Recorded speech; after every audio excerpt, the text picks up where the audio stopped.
संजय शिरसाट आणि अब्दुल सत्तार एरवी एकमेकांवरती कायम आगपाखड करणारे शिवसेनेचे हे दोन नेते, दोन आमदार. पालकमंत्री संजय शिरसाट आपल्या सिल्लोड मतदारसंघासाठी निधी देत नसल्याचा आरोप सत्तारांनी केला होता. तसंच विधान परिषदेच्या निवडणुकीत सत्तारांच्या मुलाच्या बंडखोरीमुळे सुद्धा संघर्ष चांगला चिघळला. मात्र 2च दिवसांपूर्वी उपमुख्यमंत्री एकनाथ शिंदेंनी पक्षाच्या सर्व नेत्यांची बैठक घेतली आणि सगळ्यांची कानउघडणी केली. त्यानंतर आज शिरसाट आणि सत्तारांमध्ये दिलजमाई झाल्याचं चित्र दिसलं. जिल्हा बँक निवडणुकीसाठी अर्ज दाखल करताना हे दोनही नेते एकत्र आले तेव्हा शिरसाट आणि सत्तारांनी एकाच गाडीतनं प्रवास केला. इतकंच नाही तर शिंदेंसोबतच्या बैठकीनंतर आपल्यातले मतभेद मिटल्याचा दावा सुद्धा दोघांच्या वतीनं केला गेला.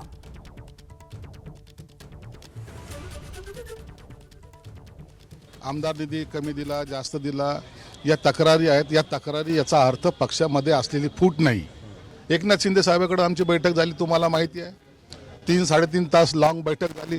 प्रत्येकाला विचारलं गेलं, प्रत्येकाचं मत जाणून घेतलं गेलं आणि त्याच्यानंतर त्यांनी जो काही आदेश दिलेला आहे की यानंतर मला तुमच्यामध्ये कोणताही बेबनाव दिसला नाही पाहिजे.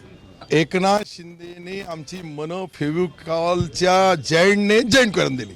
नाही, पण आत्ताचा प्रवास कसा होता? एकदम मस्तपैकी. पहिल्यांदा बसलो, गाडी इतकी चांगली आहे आणि ती बगैर पेट्रोलची चालती.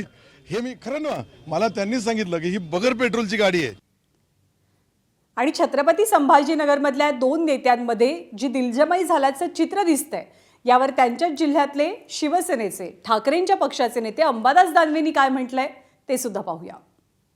तर एका गाडीत प्रवास केला म्हणजे काय सगळं झालं अशातला काही भाग नाही. डिझेल टंचाईमुळे केला असेल.